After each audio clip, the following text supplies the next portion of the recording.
Magandang araw mga katropa ni Kuya. So magluto tayo ng hipon. Okay?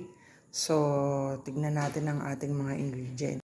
Ano po ang ingredients natin ngayon? So meron po tayo dito na medyo nalumang hipon. Galing po yan sa rep kaya ayan, nag-discolored na siya. Meron po tayong gatas and then meron tayong bawang. At meron tayong butter. Kung mapapansin nyo po yung butter, magkaiba po yan. Gawa ng may dairy cream po tayo at saka meron po tayong Anchor butter. So magkaiba sila. Ubos na kasi Anchor butter, kakaunti na lang. So dinagdagan ko na lamang po ng dairy cream. Okay? Yan. Gagamitin din po pala natin itong chili sauce. Garlic and chili sauce. Masarap po ito. So, Ellis chili garlic sauce. Masarap po yan. Proven.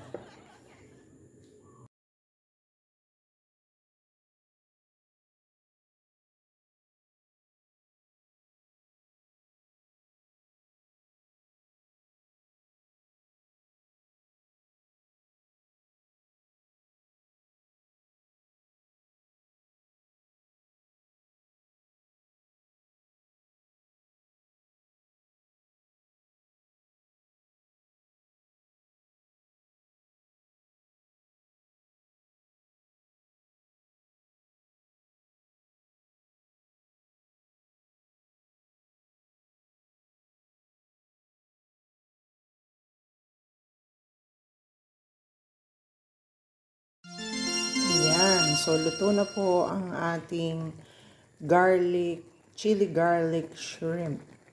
Ayan. Pink chili garlic shrimp. Sarap na po yan.